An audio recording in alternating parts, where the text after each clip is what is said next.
नमस्कार स्टूडेंट्स, मैं नंटन भानु और आपका इस चैनल पर स्वागत है। दोस्तों, हम लोग modern history of Bihar lecture series में चल रहे हैं, जो कि इम्तियाज अहमद सर की किताब बिहार एक परिचय पे बेस्ड है।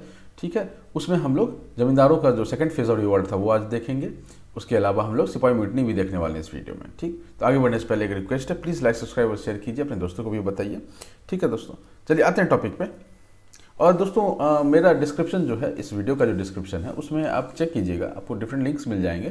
कोई भी आपके काम का अगर लिंक्स लग रहा हो तो आप अपना काम निकालिए, ठीक है, एग्ज़ाम निकालिए और वाह वाह कीजिए। चलिए आते हैं टॉपिक पे।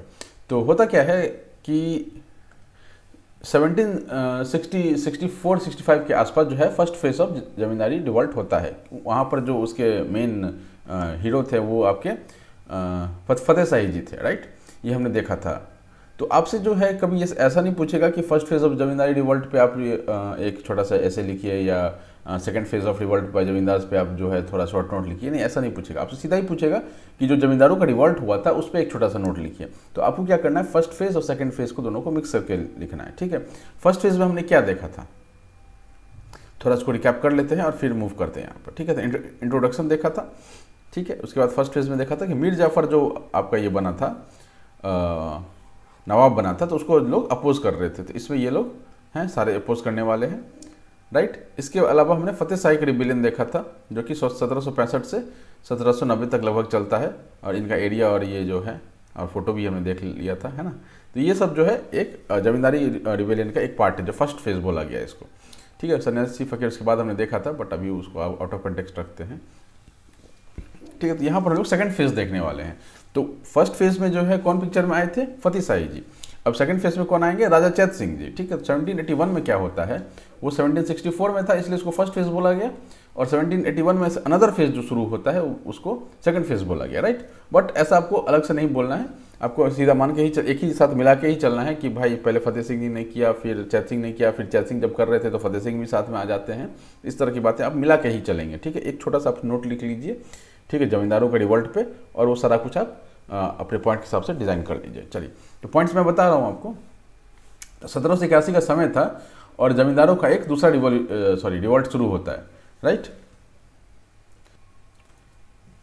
इसको शुरू करने वाले राजा चैत सिंह जी थे, उनका फोटो यहाँ पे लगा हुआ है। ठीक है, वो कहाँ के रहने वाले थे, बनारस के रहने वाले थे। तो बनारस बहुत ज़्यादा दूर नहीं है बिहार से, आई गेस पटना से ही 5 घंटे का रास्ता है, और बिहार के बॉर्डर से 2 घंटे तक का होगा, 2 से 2.5 घंटे का, है ना। तो राजा चैत सिंह जो है वो बनारस के ये थे, जमींदार थे। उन्होंने रिबेलियन शुरू किया ब्रिटिश के खिलाफ, और उनका साथ देने के लिए बिहार के जो जमींदार थे वो भी परेशान पहले से ही थे, लेकिन उनको कोई लीडर नहीं मिल रहा था। जैसे ही उनको लीडर मिलता है चैत सिंह में, वो भी खड़े हो जाते हैं रिवॉल्ट में। चलिए, इसमें कौन कौन से थे जो जिन्होंने बढ़ चढ़ के इनका साथ दिया। पटना के अराउंड 2 मेन थे। कामगार खान हमने देखा था नरहट के फर्स्ट फेज में थे 1765 में। यहाँ अभी 16 साल बीत चुका है उस समय को, और उनके बेटे इकबाल अली खान जो हैं वो आ जाते हैं पिक्चर में और इनको सपोर्ट करते हैं। नारायण सिंह जो हैं सिरिस कुटुंबा के, वो भी इनको सपोर्ट करते हैं। किनको सपोर्ट करते हैं, राजा चैत सिंह को।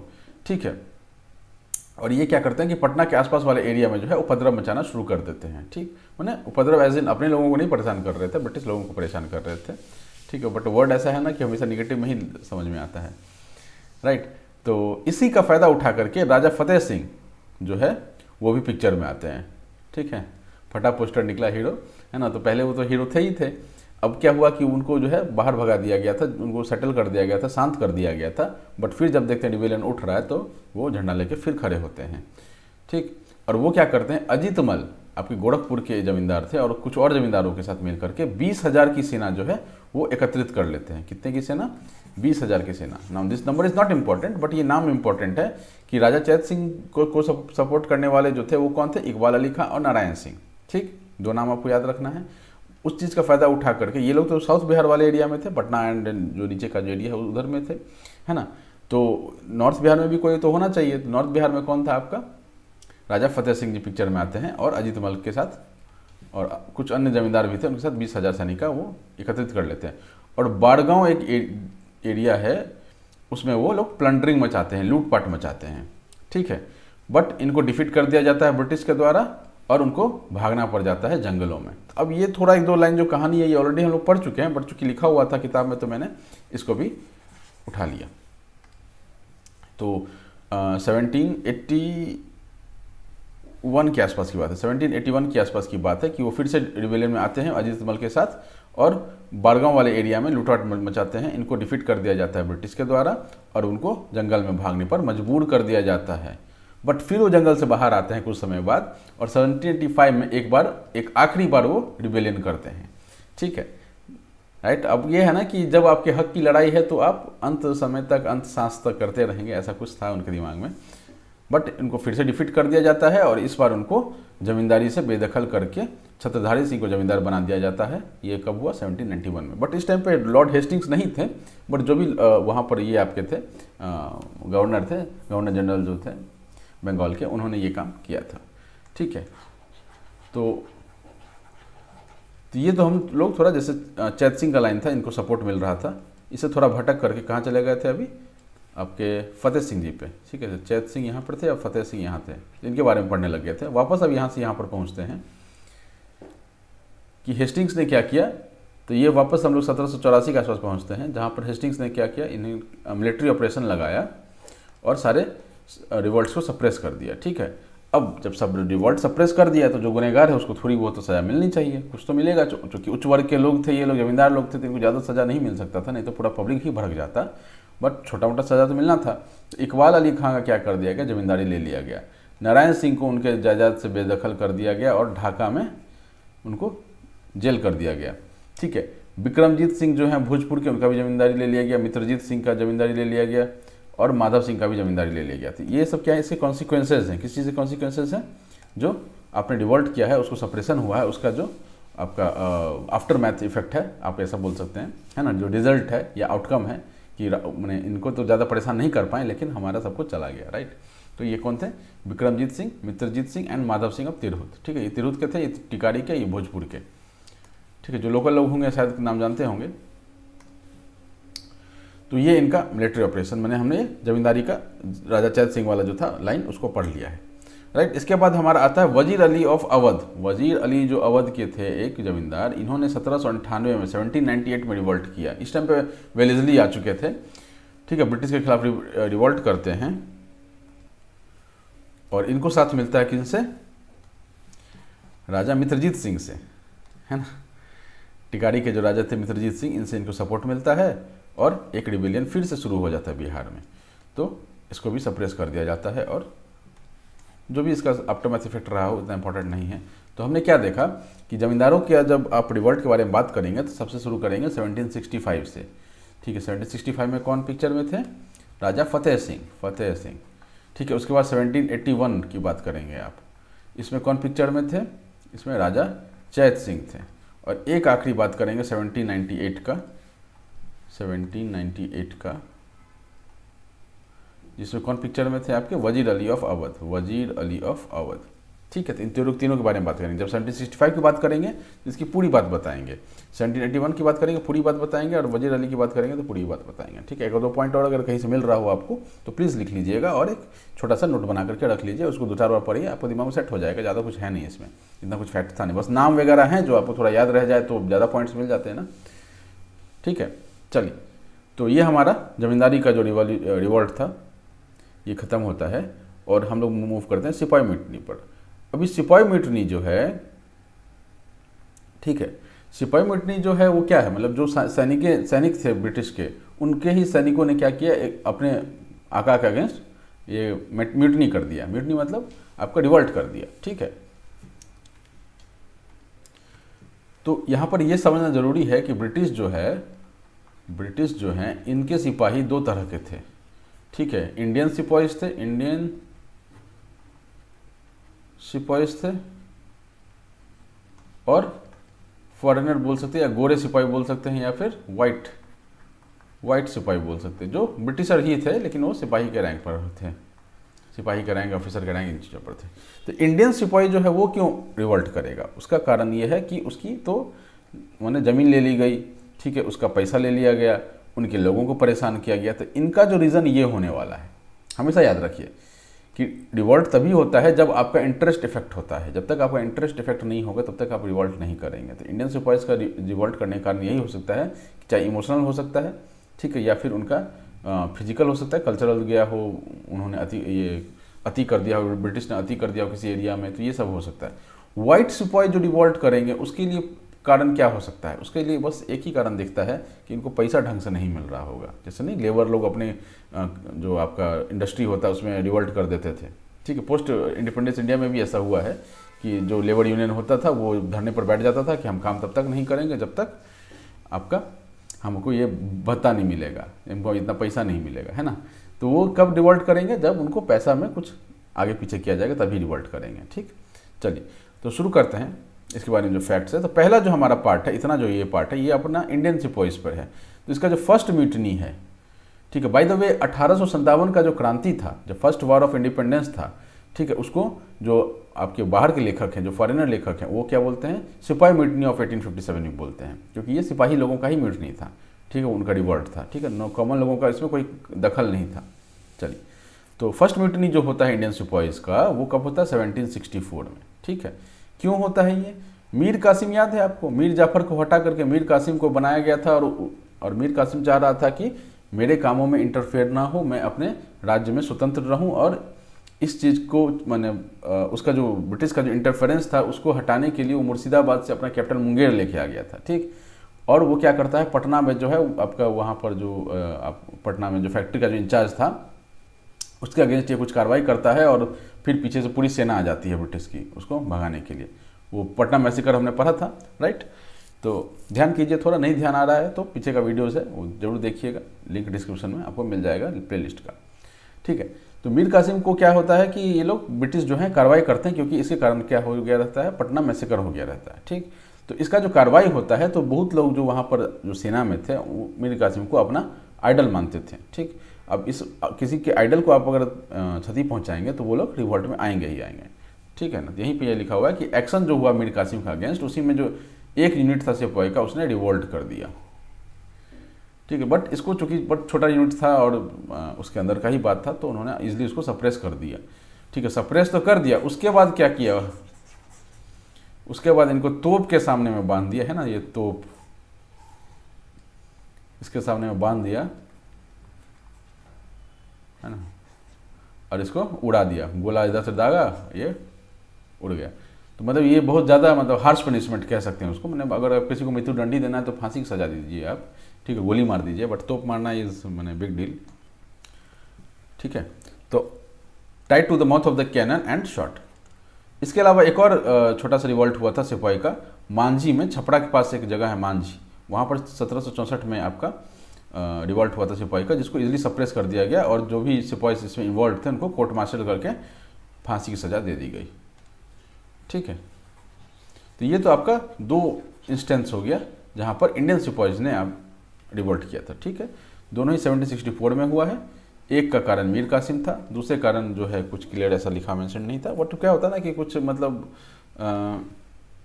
डिससेटिस्फैक्शन राइज कर जाता है, भेदभाव का जो उनका नीति था कि भाई गोरे जो हैं ऊपर जा सकते हैं, जो इंडियन सिपाहीज हैं वो ऊपर नहीं जा सकते हैं, ठीक है। डिसिप्लिन वगैरह में भी था, काम भी छोटे मोटे जो बेकार के काम होते हैं वो इंडियन से कराए जाते थे। तो इस तरह की जो बातें थी उस तरह से उसके कारण क्या होता था, रिवॉल्ट जो है वो राइज कर जाता था, ठीक है। दोनों के बारे में आप सिपाही म्यूटनी में शुरुआत में लिख सकते हैं।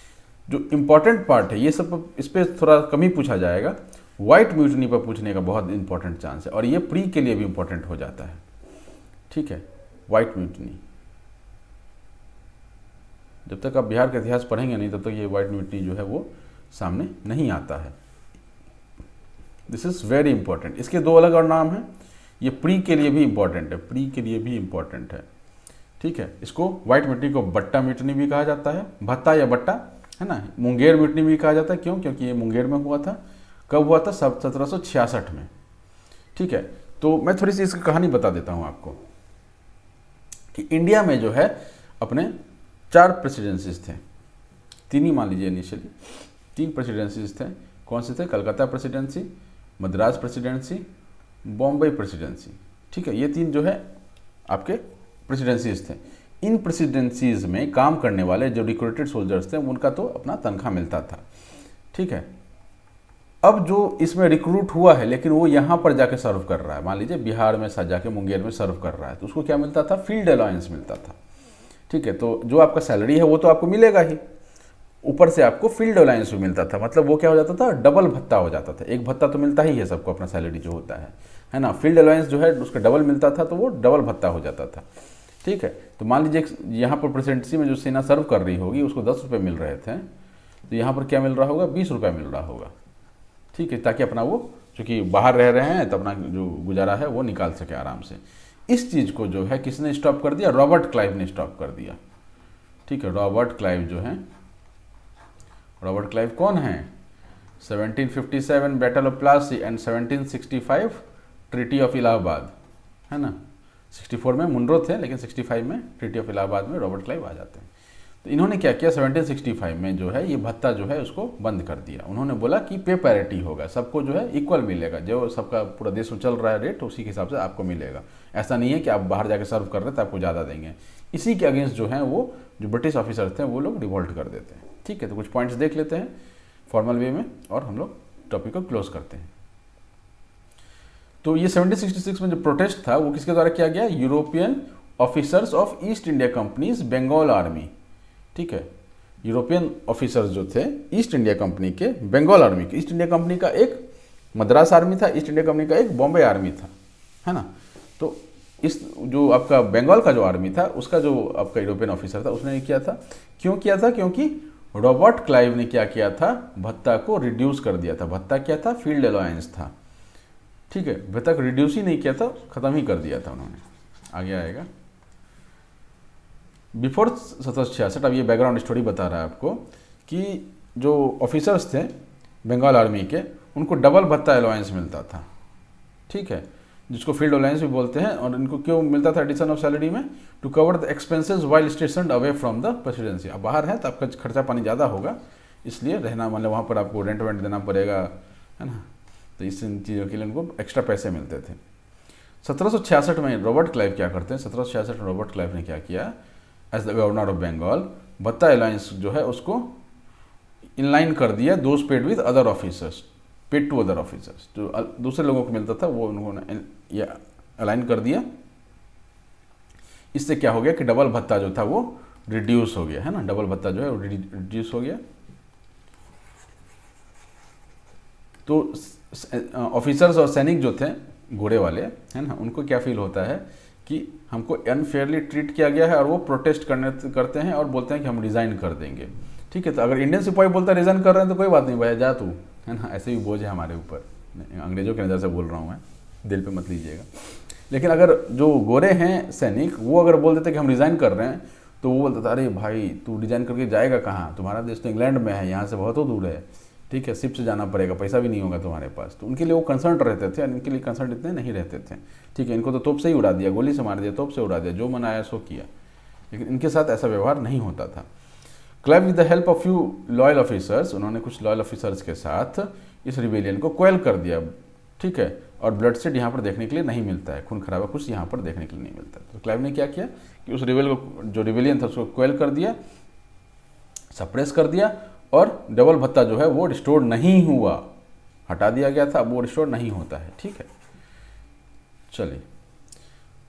No charges were put against colonel Fletcher जो हैं, कर्नल फ्लेचर, इन्होंने इसको इंस्टिगेट किया था, बट इसके लिए इनको कोई सज़ा नहीं दी जाती। अब देखिए कितना ये भेदभाव हो रहा है, उनको तोप से उड़ा दिया गया, इनको कोई सज़ा तक नहीं दी गई। ठीक है, बट उनको ब्रिटिश को लग गया कि मुंगेर जो है ये एक क्रांति का जगह बन चुका है, तो इसको अब डिसमेंटल करना जरूरी हो गया है ना। अगर उसी जगह पर करते रहेंगे तो बार बार वो एक दूसरे का होता है क्या कि पहले कभी रिबेलियन हुआ है तो उसको साक्षी मानकर, साक्षी नहीं उसको आदर्श मानकर, ठीक है, उसको आदर्श मान करके फिर से आप रिबेलियन उठ जाते हैं कि आए हमारे पूर्वजों ने ऐसा किया तो हम भी ऐसा करेंगे, है ना। तो इन्होंने मुंगेर कैंटोनमेंट का इंपॉर्टेंस जो है वो डिक्रीज़ कर दिया, तोपें जो है वहाँ से हटा दी। ठीक है, और उसके बाद उन्होंने मोर स्ट्रैटेजिकल पोजीशन, मुंगेर एक स्ट्रैटेजिक जगह पर है, ठीक है, but Patna is more strategical position, वहाँ पर इन्होंने दानापुर में एक पटना कैंट उस समय का खोल दिया। ठीक है, ये इसका इनडायरेक्ट आउटकम था। ठीक है, तो आपको क्या याद रखना है कि पहला तो रिवेलियन क्यों हुआ, ठीक है, कारण क्या था, उस समय ब्रिटिश ऑफिसर या जो कमांड इन चीफ थे वो कौन थे, ठीक है, उनको सप्रेस किया, कैसे किया, और सप्रेस के बाद क्या स्टेप्स लिए गए। तो इंडियन के केस में सप्रेस के बाद तोप से उड़ा दिया गया, है ना, जमींदारी ले लिया गया, बट इनके केस में क्या किया कि इनको ऐसे ही छोड़ दिया गया और अपना जो ये है उठा करके रख लिया, क्योंकि हैं तो भाई भाई, गोरे गोरे भाई भाई, है ना। तो ये आपका यहाँ पर सीन था। तो इसी के साथ हमारा अभी का वीडियो ये ख़त्म होता है। उम्मीद है आपको समझ में आया होगा, पॉइंट्स मिल गए होंगे आपको, ठीक है। अपना एक शॉर्ट नोट्स तैयार करके रखिए इन टॉपिक्स पर, इसीलिए मैं छोटे छोटे वीडियोस बना रहा हूँ कि आपको नोट्स बनाने में सुविधा हो, है ना। तो एक बड़ा वीडियो आ जाएगा तो फिर आप देखना नहीं चाहते हैं। चलिए इसी के साथ Tata, thank you, all the best.